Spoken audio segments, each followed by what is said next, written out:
અત્યારે આવી ચૂકી છે આપણી આ ટ્રેન. આપણે આપણા કોચમાં આવી ગયા છે. કંબલ મળે છે, ચાદર મળે છે, ઓશીકું મળે છે. આ ઇન્ડિયન સ્ટાઇલ શૌચાલય છે. હવે વચ્ચે કોઈ સ્ટેશન નહીં આવે. આપણી જે આ ટ્રેન છે તે વડોદરા આવી પહોંચી છે. નમસ્કાર દોસ્તો, આજે આપણે સફર કરીશું મથુરા જંકશનથી વડોદરા વચ્ચે, તે પણ એર્નાકુલમ સુપરફાસ્ટ એક્સપ્રેસ ટ્રેનમાં. તો આ ટ્રેનનું ભાડું કેટલું છે, સ્પીડ કેટલી છે, કેટલા વાગે મથુરાથી ઉપડે છે, કેટલા વાગે વડોદરા પહોંચાડે છે, વચ્ચે કયા કયા સ્ટેશન આવે છે, તમામ બાબતો જાણીશું. દોસ્તો, સવારના લગભગ 5:30નો સમય છે અને આપણે પહોંચી ગયા છીએ મથુરા જંકશન. અહીંયાથી આપણે વડોદરા જવા માટે એર્નાકુલમ એક્સપ્રેસ જે છે તે પકડવાની છે. પ્લેટફોર્મ નંબર 3 પર જઈશું કે જ્યાં 6:30 વાગે આપણી જે ટ્રેન છે તે દિલ્હીના હઝરત નિઝામુદ્દીન જે સ્ટેશન છે ત્યાંથી અહીંયા આવવાની છે. ચાલો, તો સવારના 6:06 અને આપણે છીએ પ્લેટફોર્મ નંબર 3 પર કે જ્યાં આપણી ટ્રેન આવવાની છે. તો આપણો જે પ્લેટફોર્મ છે ને ત્યાં અત્યારે આવી ચૂકી છે રાની કમલાપતિ નિઝામુદ્દીન, એટલે કે ભોપાલથી દિલ્હી જતી ટ્રેન. ભોપાલથી આવી રહી છે અને દિલ્હી જાય છે આ ટ્રેન. હવે આ રેલવે સ્ટેશન પર હું જે બાકડા ઉપર બેસેલો ને એમાં લખેલું જો, માનનીય સાંસદ સદસ્ય મથુરા શ્રીમતી હેમા માલિનીજી દ્વારા રેલ યાત્રિકો સમર્પિત. આપણને ખબર જ છે કે હેમા માલિની જે અભિનેત્રી છે ને એ મથુરાના સાંસદ છે અને આ વખતે પણ તેઓ અહીંયાથી જ ઊભા રહ્યા છે.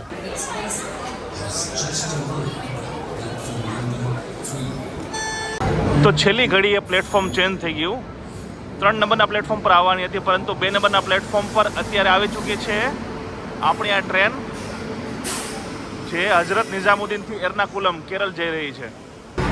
આજની સફરમાં આપણો જે કોચ રહેવાનો છે તે રહેવાનો છે AM3. જી હા, 3 ટિયર એસીમાં AM3 છે જ્યાં આપણે બેસવાનું છે. સીટ નંબર કઈ છે તે પણ આગળ જણાવીશ. પહેલાં ફટાફટ આપણે જે છે ટ્રેન ઊભી રહે એટલે બેસી જઈએ આપણી જગ્યા પર. હવે આમ તો આ ટ્રેનને અહીંયા આવવાનો ટાઈમ હતો સવારે 6:30નો, 6:35નો, પરંતુ અત્યારે 6:53 થઈ છે, એટલે ઓલમોસ્ટ 18 મિનિટ લેટ છે આપણી આ ટ્રેન. પર ચડવા માટે ભીડ હતી અને મોટાભાગના ગુજરાતીઓ જ હતા. કોઈ વડોદરાવાળું હશે, કોઈ સુરતવાળું હશે, કોઈ ભરૂચવાળું હશે. જો હજી લોકો ચડી જ રહ્યા છે. અહીંયા 5 મિનિટનો હોલ્ડ છે એટલે કોઈ ચિંતા કરવાની જરૂર નથી. પબ્લિકને જવા દો, શાંતિથી ચડીશું. ચાલો, ફાઇનલી ચડવાનો આપણો વારો આવી ગયો. આપણા ગુજરાતીઓ હોય ત્યાં ભીડ તો રહેવાની ભાઈ. ચાલો ભાઈ, જો આપણે આપણા કોચમાં આવી ગયા છે અને આપણી જગ્યા જે છે એ આપણે મળી ગઈ છે. આ વચ્ચેની મિડલ સીટ છે, 21 નંબર, અને M3 નામનો કોચ છે જે 3E કહેવામાં આવે છે ને.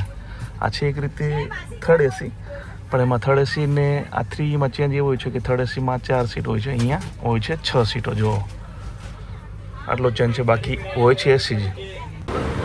તો ચાલો, 7:02 થઈ છે અને હવે આપણે ફાઇનલી મથુરા જંકશનથી ઉપડી ચૂક્યા છીએ વાયા ભરતપુર, સવાઈ માધોપુર થઈ અને વડોદરા જવા માટે. લગભગ મેં તમને કહ્યું તેમ 15 થી 20 મિનિટ આ ટ્રેન લેટ છે. અહીંયા 5 મિનિટનો હોલ્ડ હતો. પ્લેટફોર્મ નંબર હતું 2. આમ તો આ જનરલી આ જે ટ્રેન છે તે પ્લેટફોર્મ નંબર 3 ઉપર આવે છે, પણ આજે છેલ્લી ઘડીએ પ્લેટફોર્મ નંબર 2 પર આવી આ ટ્રેન.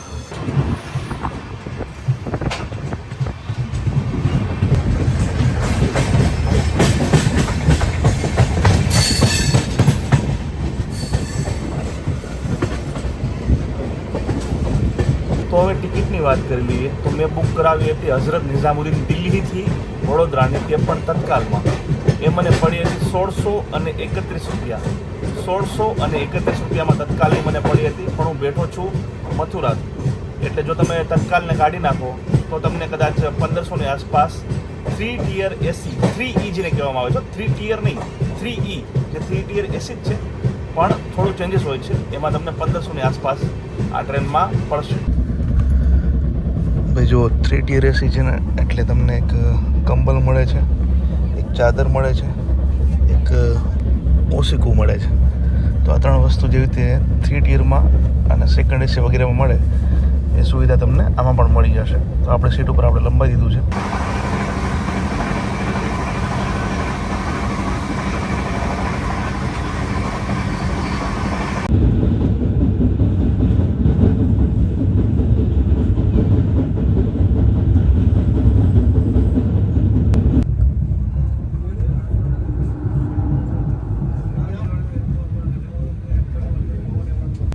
દોસ્તો, સવારના 10:40 થઈ છે અને આપણે આવી ગયા છીએ રાજસ્થાનના કોટા. આ છે આપણી ટ્રેન એર્નાકુલમ એક્સપ્રેસ. આ ટ્રેનને અહીંયા આવવાનો સમય સવારના 11 વાગ્યાનો છે અને 10 મિનિટ અહીંયા હોલ્ડ હોય છે. એટલે 10:40 થઈ છે, મતલબ કે 30 મિનિટ સુધી આપણી આ જે ટ્રેન છે ને અહીંયા ઊભી રહેશે. હવે વાત કરીએ આ ટ્રેનના રૂટની. તો હઝરત નિઝામુદ્દીનથી સવારે 5 વાગે આ ટ્રેન જે છે રવાના થઈ હતી. જો કે મેં તમને જણાવ્યું તેમ હું તો અહીંયા જે છે મથુરા જંકશનથી આ ટ્રેનમાં બેઠો છું. મથુરા જંકશન બાદ આ ટ્રેન જે છે તે ભરતપુર જંકશન જે છે ત્યાં ઊભી રહે છે લગભગ સવારે 7:30ની આસપાસ. ત્યારબાદ સવારે 9 વાગ્યાની આસપાસ આ જે ટ્રેન છે તે રાજસ્થાનના સવાઈ માધોપુર ત્યાં ઊભી રહે છે અને 11 વાગ્યાની આસપાસ કોટા જાય છે. હવે કોટા બાદ રતલામ આ ટ્રેન ઊભી રહેશે, રતલામ. ત્યારબાદ વડોદરા સાંજે, ત્યારબાદ આપણું ભરૂચ, સુરત, વાપી અને પછી જે છે તે દહાણુ રોડ થઈ અને દક્ષિણ તરફ આ ટ્રેન રવાના થાય છે. એટલે જો તમે દિલ્હીથી વડોદરા, સુરત, ભરૂચ કે પછી વાપી જવા માગતા હોય તો આ ટ્રેન તમારા માટે બેસ્ટ છે. ભાડું પણ સસ્તું છે.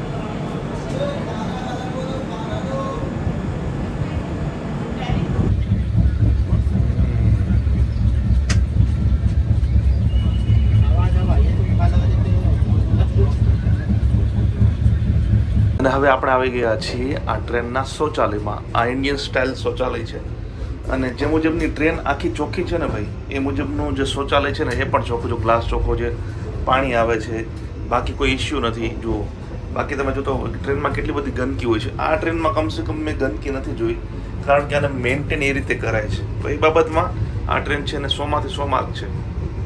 દોસ્તો 2:40 થઈ છે અને આપણે પહોંચ્યા હતા રતલામ સ્ટેશન. વડોદરા પહેલાંનું છેલ્લું સ્ટેશન. હવે વચ્ચે કોઈ સ્ટેશન નહીં આવે. અહીંયા 5 મિનિટનો હોલ્ટ હતો અને હોલ્ટ બાદ આપણી જે ટ્રેન છે તે રવાના થઈ ચૂકી છે. જુઓ, આ છે રતલામ સ્ટેશન. ભાઈ એસી ટ્રેનમાં ઉનાળામાં જો તમે સફર ના કરતા હોય ને તો તમારી જે મુસાફરી છે ને ભાઈ ટ્રેનની, એ ખૂબ જ મુશ્કેલ થઈ જવાની છે. અત્યારે રતલામનું જે ટેમ્પરેચર છે ને એ 40-41 ડિગ્રી સેલ્સિયસ છે અને એટલી ગરમી, એટલો તાપ છે ને કે ના પૂછો વાત. જે લોકો અત્યારે જનરલમાં અથવા તો સ્લીપરમાં મુસાફરી કરતા હશે એમને 100 સલામ છે ભાઈ, ખરેખર.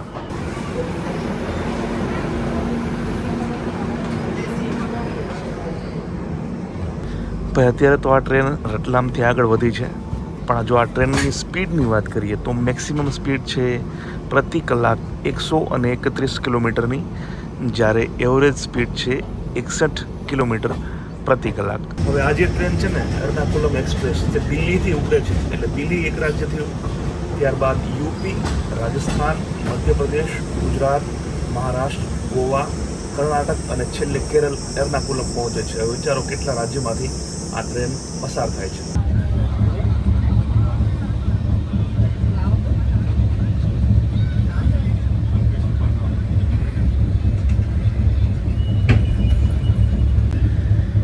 ભાઈ બપોરના 4 વાગ્યા છે અને સ્ટેશન આવ્યું છે ગુજરાતનું દાહોદ. જો કે અહીંયા આપણી જે ટ્રેન છે તેનો હોલ્ટ નથી. થોડી આપણી ટ્રેન જે છે તે ધીમી પડી છે.